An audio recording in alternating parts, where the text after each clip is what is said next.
Welcome back, everyone. Today we will be reading Book 11, so let's get into it. Book 11, How Odysseus Visited the Kingdom of the Dead. When we reached our ship lying on the beach, the first thing we did was to launch her into the sea. Then we set up mast and sail, and taking the ram and ewe, we embarked in no happy mind.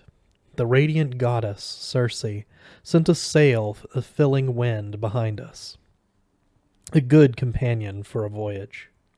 We made all shipshape aboard and sat tight. Wind and helmsman kept her on her course.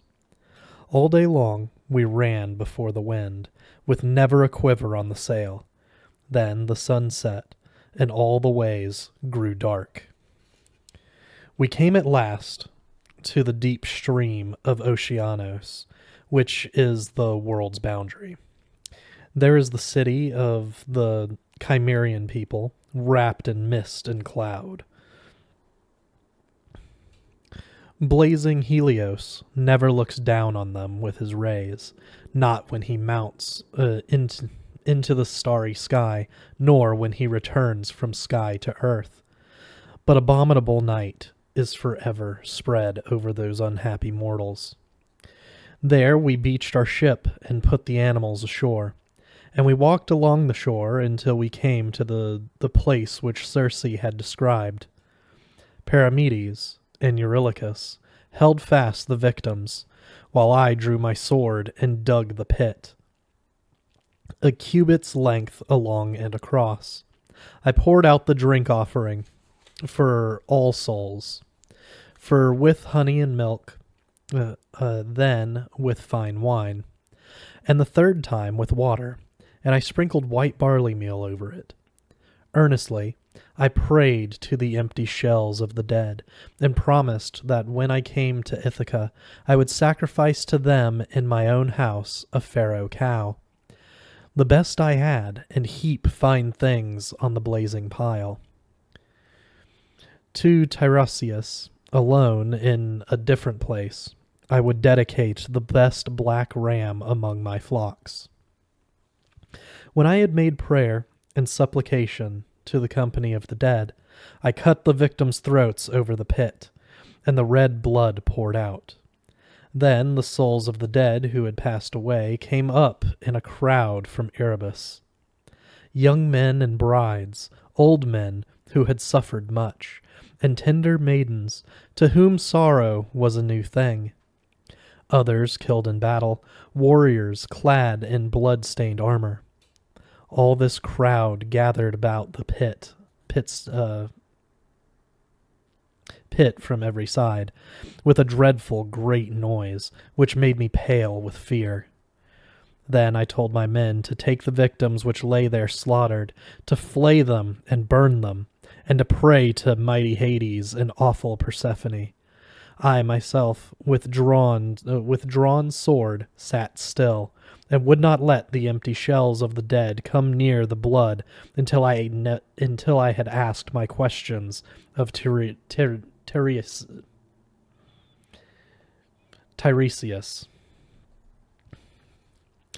First came the soul of my comrade Elpenor, for he had not yet been buried in the earth. He had left his body at Circe's house, unmourned and unburied, since other tasks were pressing. I was moved with pity for him, and my tears fell as I asked him simply, Elpenor, how came you to the gloomy west? You have beaten our ship with only your feet to walk on. He answered with a groan, I was done for by bad luck and a mort of drink.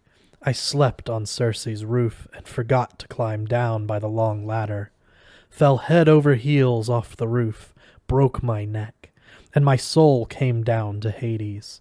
Now I beseech you, by those who are not here, those you left behind, by your wife and your father, who cared for you as a child, by Telemachus, your only son, whom you left at home, Remember me, my prince, when you reach Aiaia, for I know you will touch there on your way back from Hades.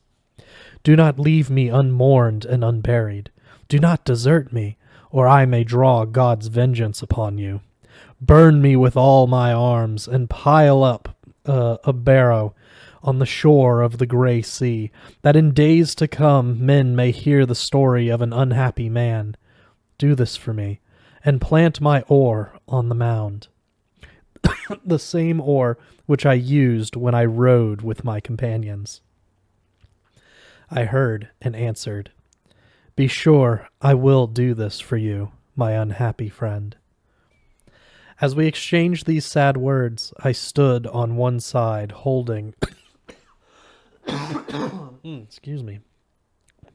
holding my drawn sword over the blood, and my friend's phantom on the other, telling his long story.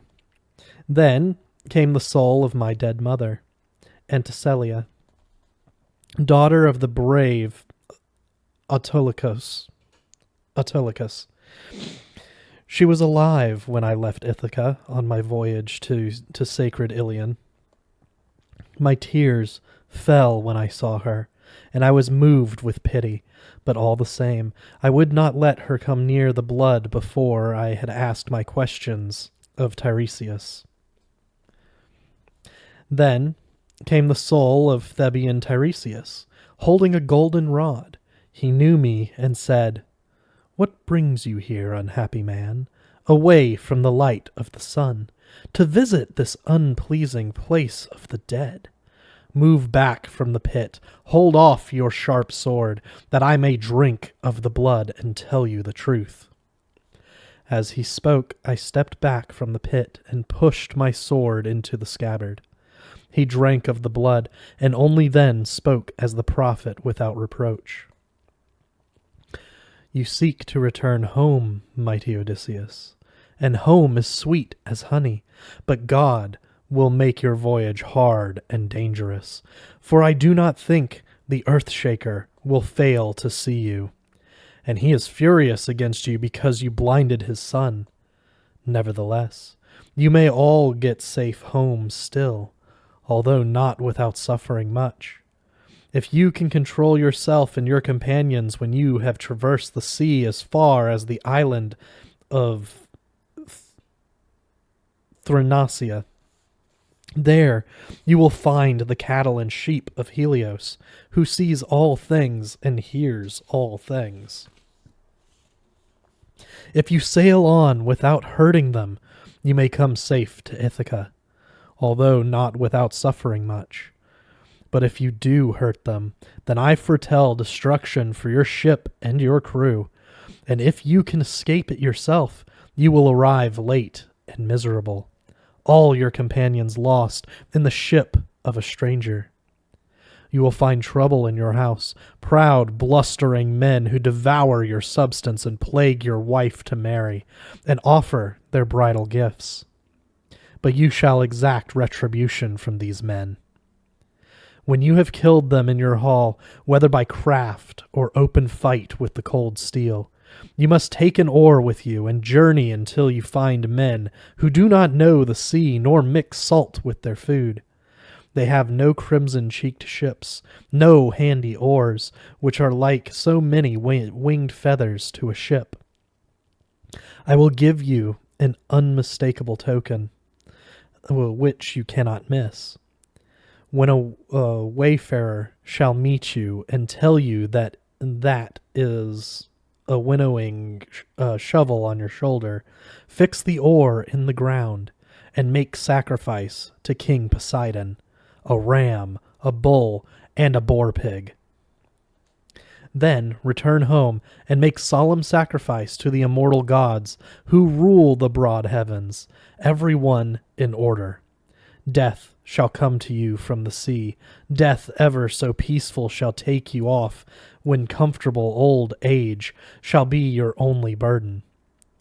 And your people, your only burden, and your people shall be happy round you. That which I tell you is true. I answered him, Ah, well, Tiresias, that is the thread which the gods have spun, and I have no say in the matter. But here is something I want to ask, if you will explain it to me. I see over there the soul of my dead mother. She remains in silence near the blood, and she would not look at the face of her own son or say a word to him. Tell me, Prince, how may she know me for what I am? He answered, I will give you an easy rule to remember. If you let anyone of the dead come near the blood, he will tell you what is true. If you refuse, he will go away. When he had said this, the soul of Prince Tiresias returned into the house of Hades, having uttered his oracles. But I stayed where I was until my mother came near and drank the red blood. At once she knew me, and made her meaning clear with lamentable words. My love, how did you come down to the cloudy gloom? And are you alive? It is hard for the living to see this place. There are great rivers between and terrible streams, Oceanos first of all, which no one can ever cross by walking, but only if he has a well-found ship. Are you on your way from Troy?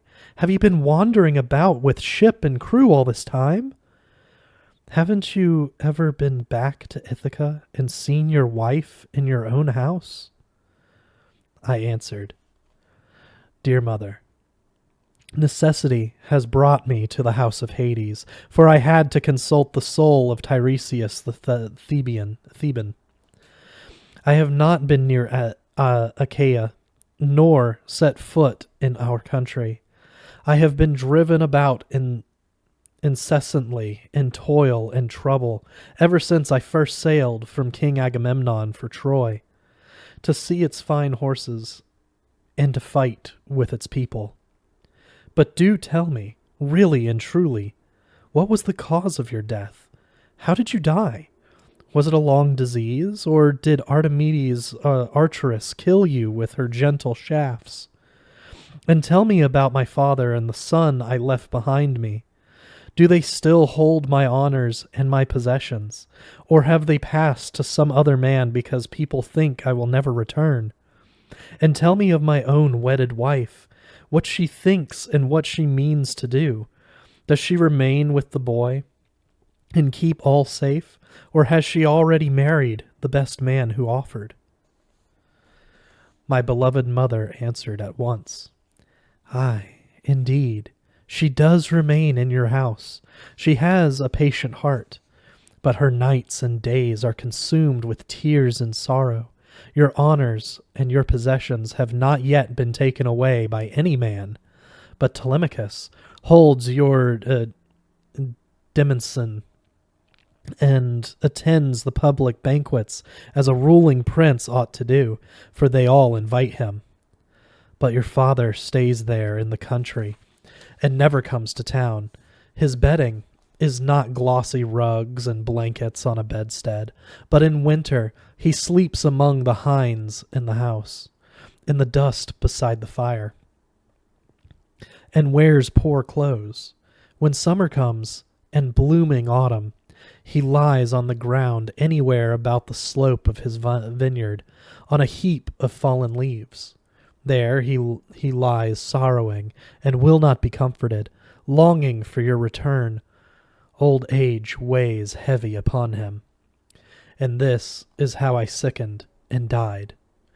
The archeress did not shoot me in my own house with those gentle shafts that never miss.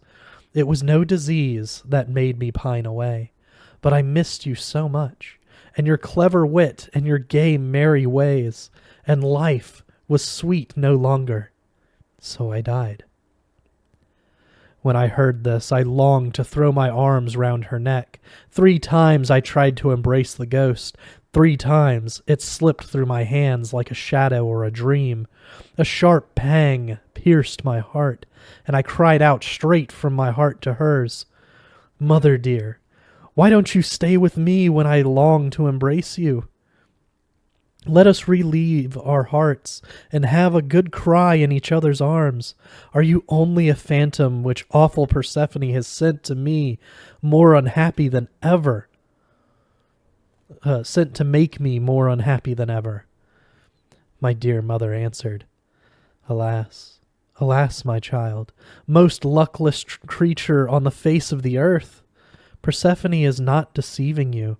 She is the daughter of Zeus, but this is only what happens to mortals when one of us dies. As soon as the spirit leaves the white bones, the sinews no longer hold flesh and bones together. The blazing fire consumes them all, but the soul flits away, fluttering like a dream. Make haste back to the light, but do not forget all this. Tell it to your wife by and by. As we were talking together, a crowd of women came up, sent by awful Persephone, wives and daughters of great men. They gathered about the red blood, and I wondered how I should question them. This seemed to be the best plan. I drew my sword and kept off the crowd of ghosts, and then I let them form in a long line and come up one by one. Each one declared her lineage. Then I questioned them all. Trio came first, that noble dame. She said she was daughter of Salmoneus and wife of Cretheus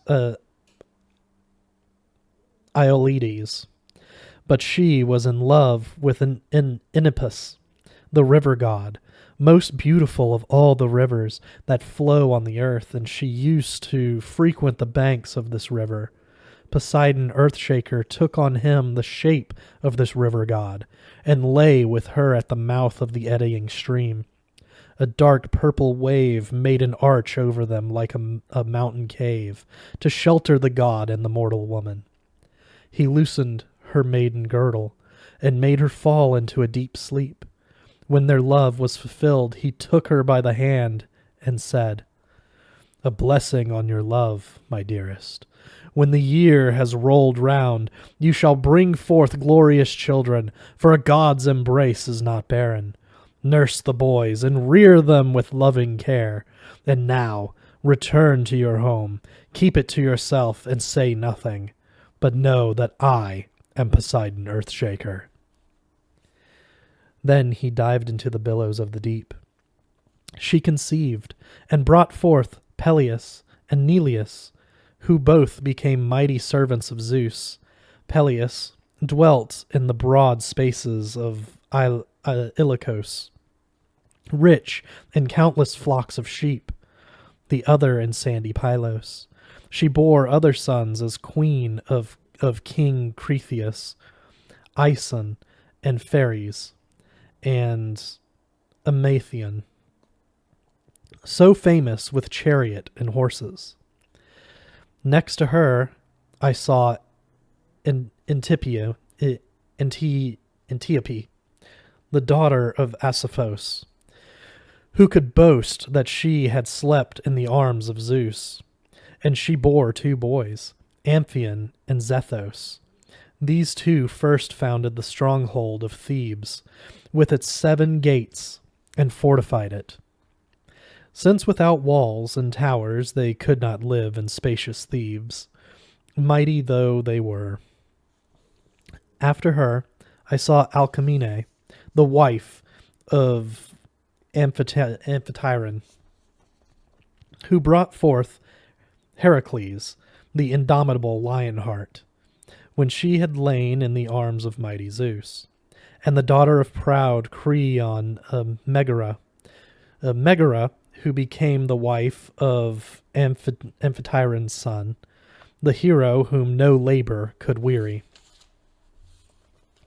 I saw the mother of Oedipus, fair Epicaste, who did a monstrous thing in the innocence of her heart, for she married her own son, and he had slain his own father first. But the gods kept it from people's knowledge for a time. So he continued to be king in his lovely Thebes, but full of misery himself by the gods' cruel will. And she went down to the strong prison of Hades, the warder of the gates. Her grief was too great for her, and she hanged herself from a lofty roof beam. But she left him misery enough and to spare, which the avenging spirit of his mother brought to pass. And I saw beautiful Chloris, whom Neleus married for her beauty, bringing magnificent gifts. She was the youngest daughter of Amphion Asides, the powerful king of Minian Orchomenos. She thus became queen of Pylos, and bore him glorious sons, Nestor and Chromenos, and lordly Persilemenos. Besides these, she was the mother of buxom Pero, the admiration of all beholders, wooed by every man within reach. But Neleus would give her to no man, unless he would carry off the cows of Iphicles from Phylace. A dangerous task. Iphiclus was a mighty man. The cows were all guarded, crumple-horned, broad-browed beauties. A certain admirable seer promised to drive them off all by himself, but hard fate caught him fast. There were the savage herdsmen and prison walls. Days and months went by. The year rolled round again, and the seasons came back to their places. And then King Iphicles let him go after he had uttered his oracles. So the will of Zeus came to pass. I saw Leda also, the wife of Tyndareos, who brought him 2 stout-hearted sons, Castor, the horse-master, and Polydeuces, the great boxer. These 2 are both buried in Mother Earth, and both alive. Even deep in the earth, they have a special privilege from Zeus, one day living and the next day dead, so they have the god's own privilege. After her, I saw Ephemedia, the wife of Aeolus, who could say she had lain with Poseidon. She bore him 2 sons, but they had only a short time to live. These were the famous Otos and Iphileides, the biggest creatures the fruitful earth ever bred, and the most handsome next after famous Orion. At 9 years old, they were 9 cubits across the chest and 9 fathoms high. They threatened to set up a horrible civil war against the immortals of Olympus. Their plan was to pile Ossa upon Olympus, and Pelion with its forests upon Ossa, and so to climb into heaven. Indeed, they would have done it if they had lived to grow up, but they were killed by Apollo, the son of Zeus and Leto, before the down began to grow under their temples and the hair upon their chins. I saw Phaedra and Procrus and fair Eridane, the daughter of grim-hearted Minos, whom Theseus carried off from Crete. He was taking her to Athenian soil, but he had no joy of her, for Artemis slew her first in the island of Dia, because Dionysos told tales. Maria, too, I saw, and Clymene, an accused Eriphyle, who accepted gold as the price of her own husband. I will not stay to name all I saw, wives or daughters of heroes, or night would end before I had done. It is time to sleep now, either here or on board the ship, and tomorrow, please God, you will arrange for my homeward voyage. When he had done, there was silence in the shadows of the hall, for they were all enchanted by the story. After a while, Arete began to speak. "What do you think of him now, gentlemen?" she said. "Isn't he a fine figure of a man, and clever enough for anything? Now he is my guest, but you all have your share of the honor. So don't be in a hurry to let him go, and don't stint your gifts which he needs so much. You have plenty of good things in store. Thanks be to heaven."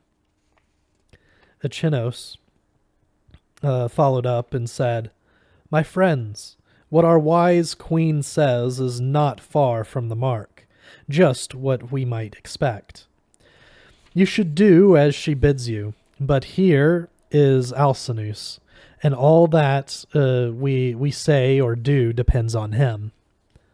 Alcinous answered at once, "Well, this shall certainly be done, if I am still alive and king over the seafaring Phaeacians.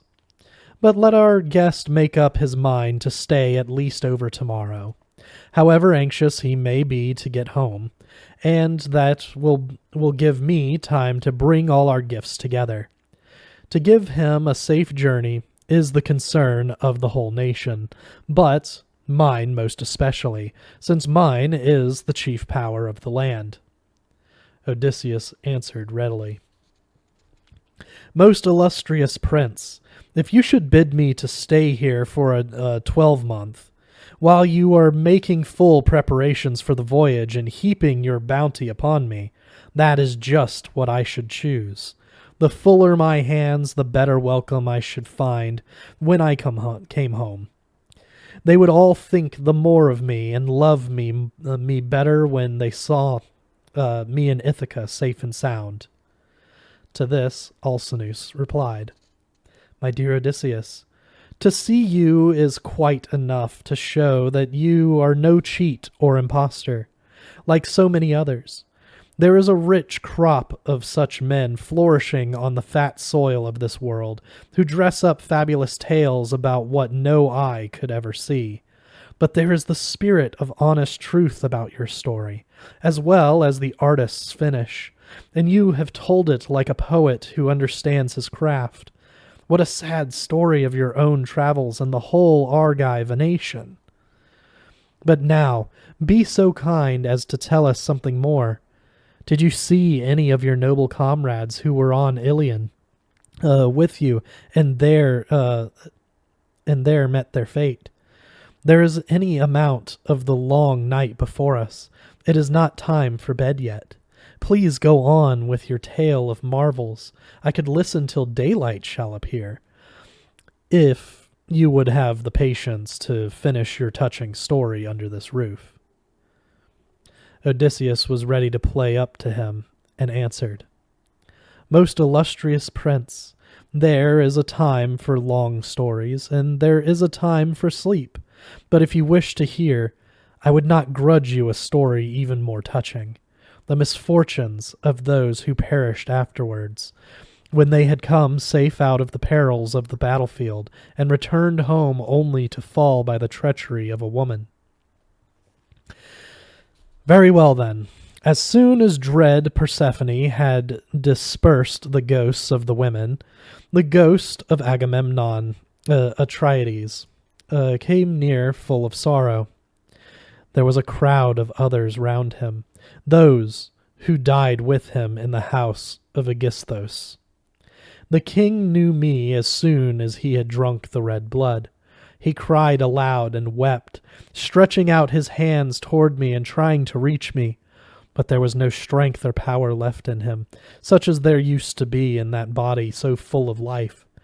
I shed tears of pity myself when I saw him, and spoke plainly as I called him by name. My lord Atrides, Agamemnon, king of men, what fate of dolorous death brought you low? Did Poseidon raise a terrible tempest and drown you in the sea?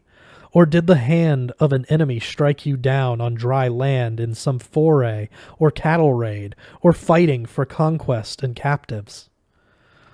He answered, Prince Laertes, Odysseus ever ready. Poseidon did not drown me in the sea.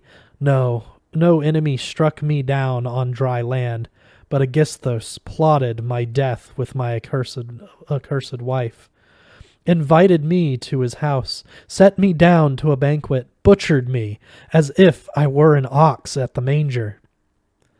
That was how I died, and a shameful death it was. My friends were falling all around me, like a lot of tusker pigs that a rich man slaughters for a wedding or a banquet or a buddy meal. You have seen men fall in battle often enough, killed man to man or in the thick melee. But you never saw a sight so pitiful as that. As we lay about the wine bowl, and the tables were piled with meats, and the floor running with blood. Most frightful of all was the shriek of Cassandra, and she, a king's daughter. I heard it when the traitorous Clytemnestra killed her over my body. I tried to lift my hands, but dropped them again on the ground as I lay dying with a sword through my body. The bitch turned her back. She would not take the trouble to draw down my eyelids or to close my mouth in death. True it is, there is nothing so cruel and shameless as a woman. That woman proved it to be true when she plotted that shameful deed and murdered her lawful husband. Me. I did think to find welcome with my children and household when I came back to my home. But she had set her mind upon outrageous wickedness. She had brought shame on herself and all women forever, even if one of them is honest. I cried out, "Mercy upon us! Indeed, there is no doubt that Zeus all-seeing has been the deadly foe of the house of Atreus from the beginning, and he has always used the schemes of women. For Helen's sake, how many of us fell? And for you, Clytemnestra was laying her plot while you were far away." He answered, "Then take warning now yourself, and never be too kind even to your wife. Never tell her all you have in your mind. You may tell something, but keep something to yourself. However, you will not be murdered by your wife, Odysseus. She is full of intelligence, and her heart is sound.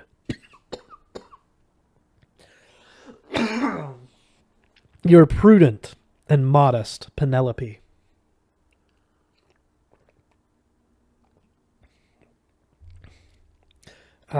She was a young bride when we left her and went to war. There was a baby boy at her breast, and I suppose by this time he counts himself a man. Happy boy! His father will see him when he comes, sure enough, and he will give his father a kiss as a good boy should. But my wife would not even let me delight my eyes with the sight of my son. She killed the father first. But there is something I want very much to know. Have you heard anything about my son's being alive somewhere in Orchomenos, or in sandy Pylos, or perhaps with Menelaus in Sparta? My Orestes is certainly not dead yet." I said, "Why do you ask me that, Atrides? I know nothing whether he is alive or dead, and it is a bad thing to babble like the blowing wind." As we two stood talking together of our sorrows in this mournful way, other ghosts came up, Achilles and Patroclus and Antilochus, the man without stain and without reproach, and Aias, who was most handsome and noble of all, next to the admirable Achilles. The ghost of Achilles knew me and said in plain words, "Here is Prince Odysseus, who never fails. Oh, you foolhardy man, your ingenious brain will never do better than this. How did you dare to come down to Hades? where dwell the dead without sense or feeling, phantoms of mortals whose weary days are done? I answered him, my lord Achilles Pleiades, our chief and our champion before Troy. I came to ask Tiresias if he had any advice or help for me on my way to my rugged island home, for I have not yet set foot in my own country, since trouble has ever been my lot. But you, Achilles, you, most blessed of all men who ever were or will be, when you lived, we honored you like the gods, and now you are a potentate in this world of the dead. Then do not deplore your death, Achilles. He answered at once, don't bepraise death to me, Odysseus. I would rather be plowman to a yeoman farmer on a small holding than lord paramount in the kingdom of the dead. But do tell me something about that fine son of mine. Did he go to the war and take a leading place or not? And tell me of my noble old father. Have you heard anything of Peleus? Does he still hold his honorable place among the Myrmidons? Or have they lost respect for him throughout the land because his hands and feet are stiff with age? For I am no longer under the sun to help him, strong as I once was on the battlefield of Troy, when I struck down the best of them and defended our people. Let me be for a short time in my father's house strong as I once was, and I would make not a few fear my anger and my invincible hands, if they are keeping him by force from his honor due.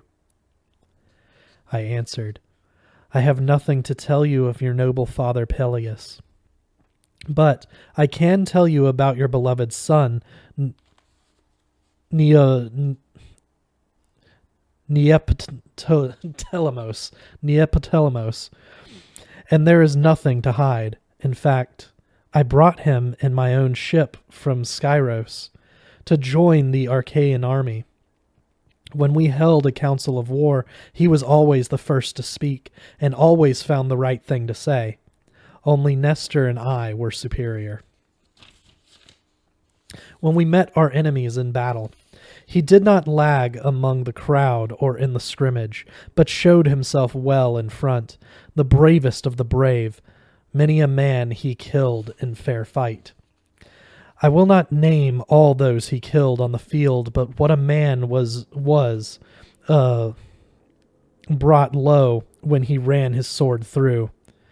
Eurypylos, Telephides, that young hero, and many others of his people fell by his side, that a woman might enjoy her gewgaws. That was the handsomest man I ever saw, except Memnon, the magnificent. And when the best men of our army were about to enter the wooden horse which Epios made, and I was put in charge to open and close the door as I thought fit, the other captains were wiping tears from their eyes and trembling in every limb. But I saw no pallor on his cheeks and no tear in his eyes. Again and again he begged me to let him out, and handled his sword hilt and heavy spear, eager to have at his enemies. When at last we had sacked the city, he took his share of the spoil in a special prize, and embarked unwounded, with never a scratch from sword or spear, although there are plenty of those in war. You take your luck when war runs amok. When I told him this, the ghost of clean-heeled Achilles marched away with long steps over the meadow of asphodel, proud to hear how his son had made his mark. The other ghosts of the dead halted in turn, and each asked what was near to his heart. But alone of them all, the soul of Aias Telamoniades kept apart, still resentful for my victory over him when there was question about the arms of Achilles. The goddess, his mother, his goddess, his mother, set them up as a prize for the best man. How I wish I had never won such a prize. What a life was lost for that. Aias, first of all the Danans, in noble looks and noble deeds, except Achilles, the incomparable. And so I addressed him in gentle words. Aias, great son of a great father, were you never to forget your anger against me for those accursed arms, not even in death? That prize was a disaster, seeing that we lost a tower of strength like you. Our whole nation mourns your loss continually, no less than we mourn Achilles, Pylades. Zeus alone is to blame, and no one else, because he hated the Danaan host so vehemently, and brought fate upon you. Nay, come this way, my lord, and listen to my pleading. Master your passion and your proud temper. He replied not a word, but moved away into Erebus, after the other ghosts of the dead. Then, in spite of all, he should have spoken to me, or I to him, but I wished to see the souls of the others who were dead. There I saw Minos, the glorious son of Zeus, holding a golden rod and giving sentence upon the dead. He was seated, and the dead were around him in the house of Hades, with its wide portals, some seated and some standing, as each asked the judge for his decision. After him, I noticed the huge figure of Orion driving the beasts in a mass over the meadow of Asphodel, the game which he had killed himself when he was alive on the lonely hills. His hands held a cudgel of solid bronze, unbroken forever. And I saw Tityos, the son of Gaia most majestic, lying upon the ground. 9 roods he covered, and 2 vultures sat, one on each side, and tore his liver, plunging under the skin. He could not defend himself with his hands. This was his punishment because he had laid violent hands on Leto, the famous consort of Zeus, when she was passing through the beautiful grounds of Panopeus on her way to Pytho. Tantalos also I saw in his misery, standing in a lake up to his chin, always thirsty, but try as he would, not a drop could he lap up.